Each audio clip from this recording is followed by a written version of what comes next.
सुखदेव जी से परीक्षित यही कहते हैं कि आप जैसे संतों का दर्शन हो जाए तो उसके जीवन में सारे मार्ग प्रशस्त हो जाते हैं।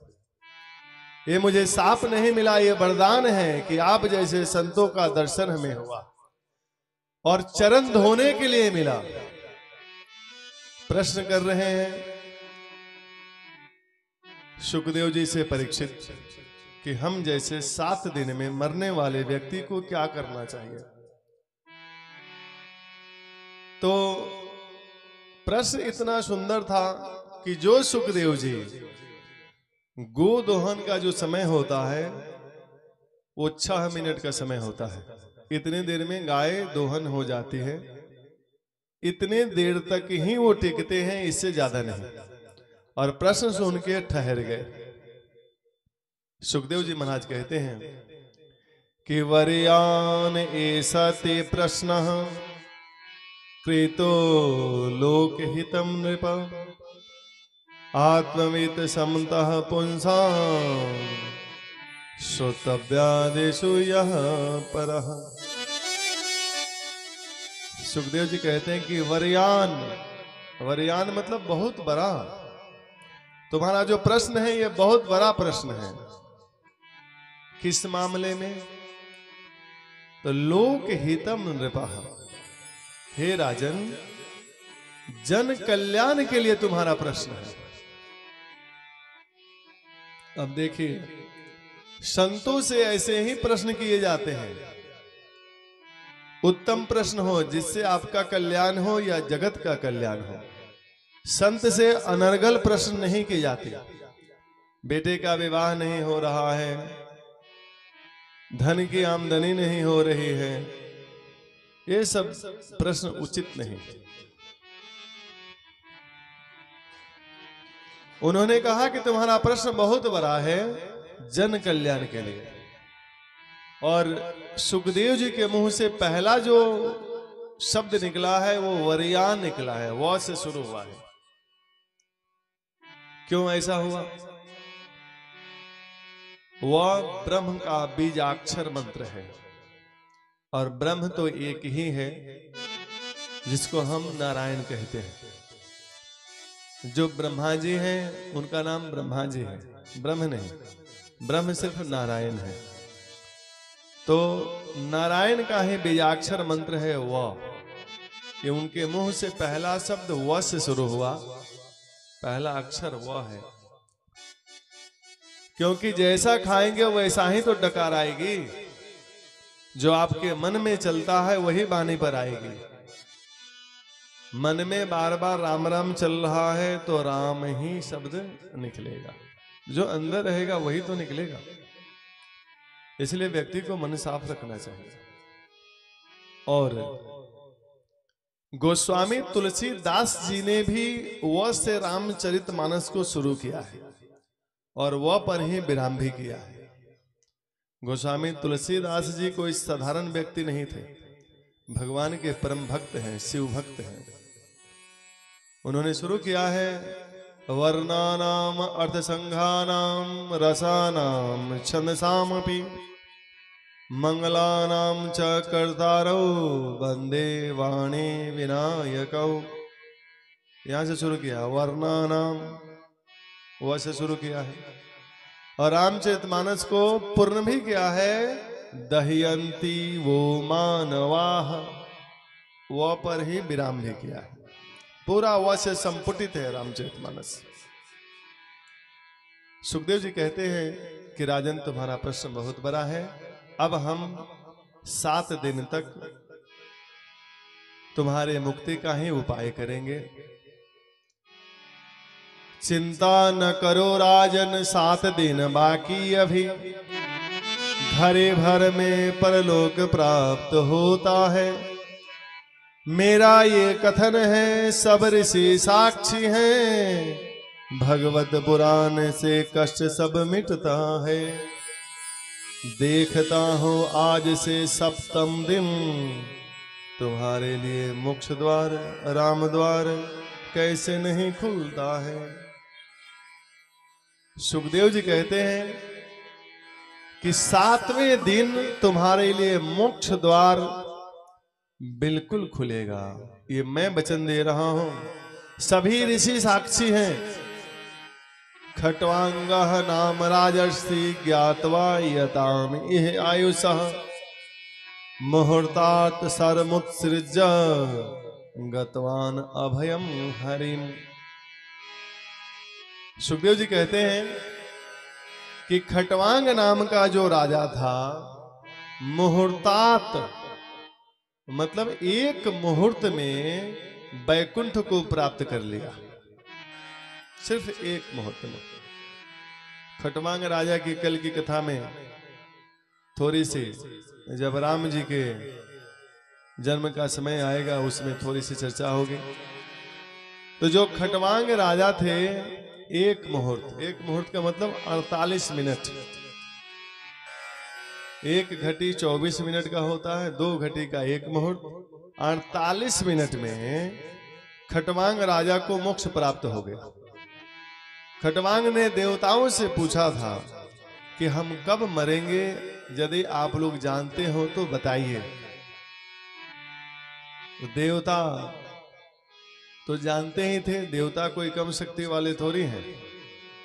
देवताओं ने कह दिया कि सिर्फ एक मुहूर्त है आपके पास जीवन का, और एक मुहूर्त में खट्वांग राजा ने सब कुछ का त्याग करके भगवान का ऐसा ध्यान किया कि एक मुहूर्त में वैकुंठ को प्राप्त कर लिया।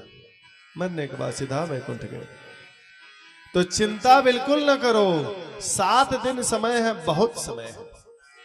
ऐसा कहने वाला सुखदेव जी से पहले जो भी संत आए थे परीक्षित के पास, किसी के पास जवाब नहीं था। जबकि वहां सुखदेव जी के पिताजी वेद व्यास जी भी बैठे थे। वेद व्यास जी के पिताजी पराशर ऋषि भी बैठे थे। पराशर ऋषि के पिताजी शक्ति उस समय तो रहे नहीं थे, लेकिन शक्ति के पिताजी वशिष्ठ मुनि भी वहां बैठे थे। बड़े बड़े ऋषि, किसी के पास जवाब नहीं। और सुखदेव जी बिल्कुल 16 साल के हैं। तम 2 अष्टवर्षम सुकुमार पादः, 2 8 वर्ष कहा है, डायरेक्ट 16 नहीं कहा, क्योंकि 16 में तो विकार शुरू हो जाता है। और सुखदेव जी बिल्कुल निर्विकार हैं, कोई विकार नहीं। सुखदेव जी कहते हैं कि देखो, मृत्यु का यदि डर हो व्यक्ति को, तो मृत्यु के मालिक से अपना कोई रिश्ता जोड़ लो। यदि आपको पुलिस वाला परेशान करता है कोई, और आपको थाने के अधिकारी से जान पहचान हो, एसएचओ से जान पहचान हो, और पुलिस वाले को यह पता चल जाए कि एसएचओ का आदमी है, तो कभी पुलिस वाले आपके तरफ देखेंगे भी नहीं। उसी प्रकार जो मृत्यु का मालिक है, यदि उससे आप अपना संबंध बना लिए, तो मृत्यु की हिम्मत नहीं है जो आपको निर्भय किए बिना, निडर किए बिना आपके पास फटका भी मारे।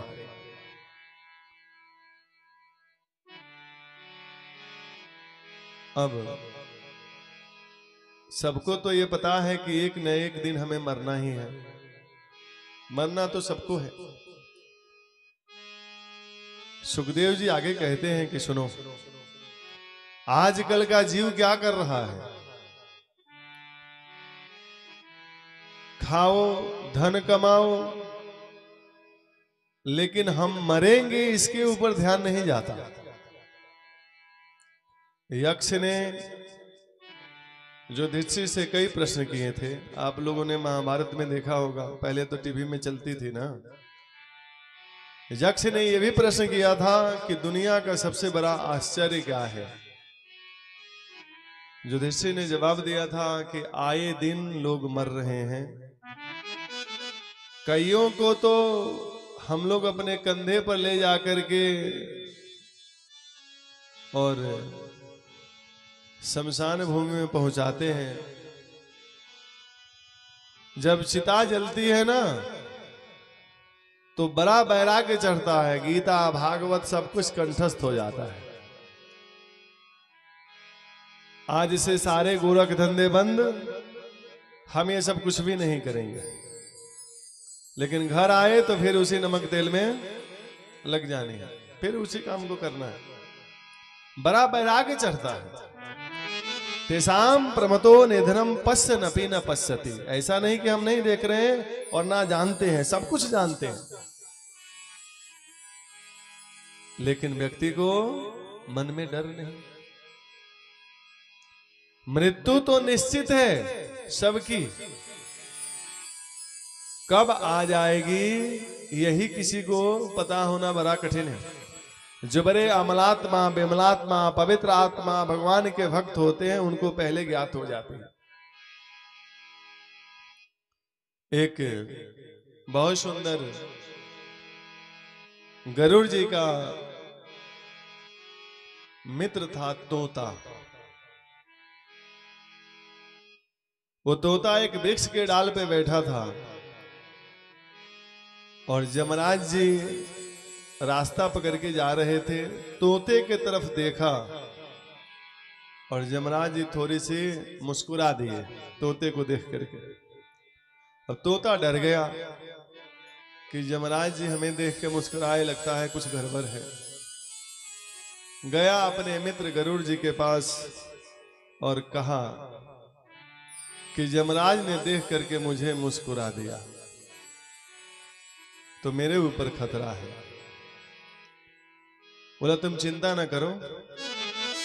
गरुड़ जी ने कहा कि मेरे पीठ पर बैठ जाओ, मैं तुम्हें इतना दूर लेके जाऊंगा कि वहां कोई डर नहीं। पीठ पर बैठाए और 7 समुंदर पार एक पहाड़ी के ऊपर, समुंदर के बीच में भी वो भी पहाड़ी था, और उस पहाड़ी के ऊपर उस तोते को छोड़ दिए, रख दिए। बोले तुम यहां ही रहो, यहां पे कोई नहीं आने वाला, ये बिल्कुल चिंता मुक्त जगह है। गरुड़ जी आ गए और सीधा गए यमराज जी के पास और बोले कि सुनिए, कम से कम जो हमारा मित्र है, हम भगवान के वाहन हैं और हमारे मित्रों पर तो आप कृपा दृष्टि बढ़िया रखो। आप ये बताइए कि उस तोते को देख के मुस्कुराए क्यों? यमराज जी ने कहा कि मैं इसलिए मुस्कुराया कि तोता जिस वृक्ष पर बैठा था, कुछ देर के बाद ही इसकी मृत्यु 7 समुंदर पार पहाड़ के ऊपर होने वाली है, और ये तोता इतना दूर जाएगा कैसे? बैठा तो यहां पर है, ये तोता तो इतनी दूर जा ही नहीं सकता। और कुछ देर के बाद में जब ये बात सुनते ही गरुड़ जी सीधा वहां पहुंचे उस पहाड़ पर, तो एक बिल्ली भी वहां थी जो तोते को चट कर गई थी। तो किसकी मृत्यु कब कहां आ जाए वो निश्चित नहीं है। मृत्यु के मालिक से सुखदेव जी कहते हैं कि आप अपना कोई रिश्ता जोड़ लो, तो मृत्यु को हिम्मत नहीं जो आपको निडर किए बिना, मृत्यु के विषय में जाने बिना, मृत्यु का भय आपके हृदय से निकाले बिना मृत्यु आपको छू सके। तो मृत्यु का मालिक कौन है? गीता में भगवान ने स्वयं कहा है कि मत भयात वाति वातो यम सूर्यस्त पति मत भयात बरसती इंद्रो दहत अग्नि मृत्युश्चरति मत भयात। कह रहे हैं कि मत भयात, मेरे भय से मृत्युश्चरति। चरती का मतलब होता है चलना और चरती का मतलब है खा जाना, भी दोनों अर्थ है। तो मेरे भय से मृत्यु चलती है, अपना काम करती है, वो भी कहां? बरसती इंद्रो दहत अग्नि। प्रलयकालीन बरसात हो रही हो, मूसलाधार बरसात हो रही हो, उस बरसात में भी जीव का प्राण मृत्यु हमारे डर से खींचती है। और दहत अग्नि, अग्नि के लपटों में खूब आग लगी हो और उस आग के अंदर प्रवेश करके मृत्यु प्राण खींचती है मेरे डर से। तो जब भगवान के डर से मृत्यु काम करती है तो मृत्यु का मालिक कौन हुआ? श्री कृष्ण कह रहे हैं। तो मृत्यु का मालिक श्री कृष्ण ही हुए। तो उनसे कोई संबंध बना लो तो नीचे वाले तो सब चेला बन जाएंगे।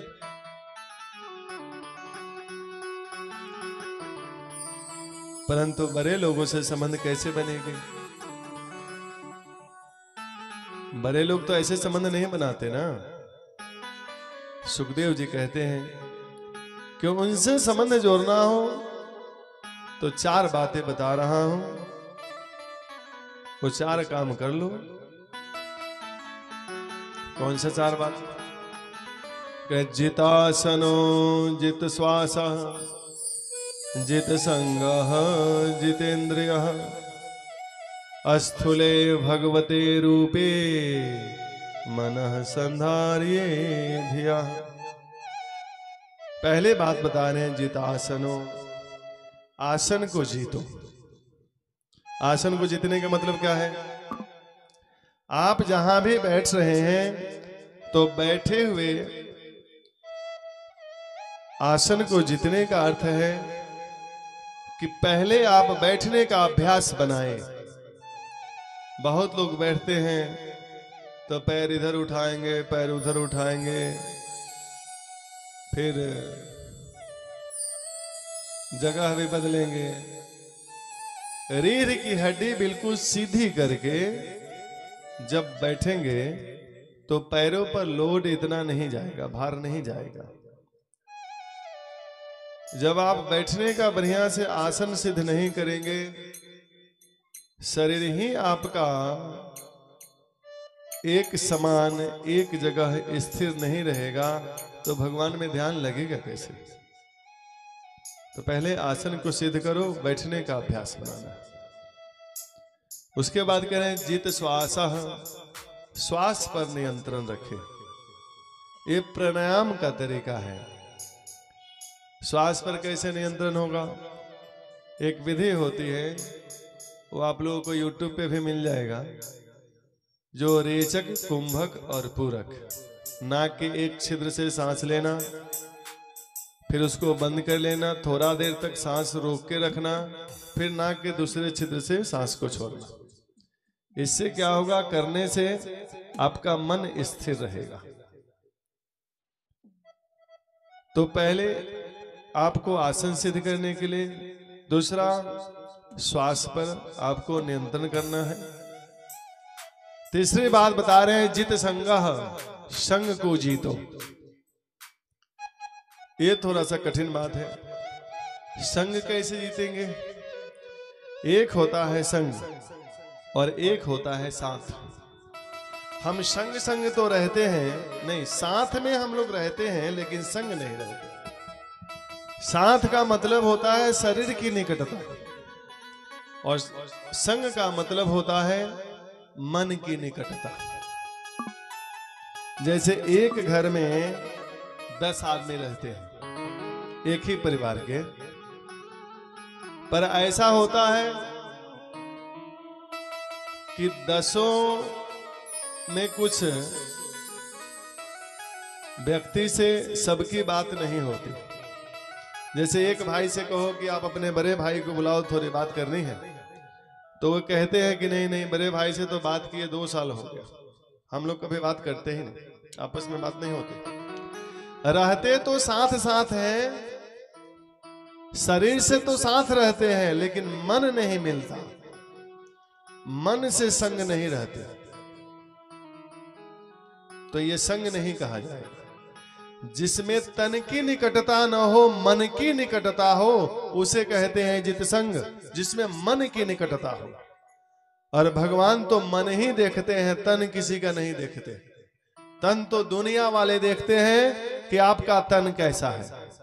भगवान किसी का तन नहीं देखते कि आपका तन कैसा है। भगवान कहते हैं, स्वयं भगवान के बाने हैं कि निर्मल मन जन सो मोहे पावा, निर्मल मन जन सो मोहे पावा, निर्मल मन जन सो मोहि पावा, मोहि कपट चल छिद्र न भावा, निर्मल मन जन हो, निर्मल मन जन सो मोहि पावा, मोहि कपट छल छिद्र न भावा। राम सिया राम सिया राम जय जय राम, राम सिया राम सिया राम।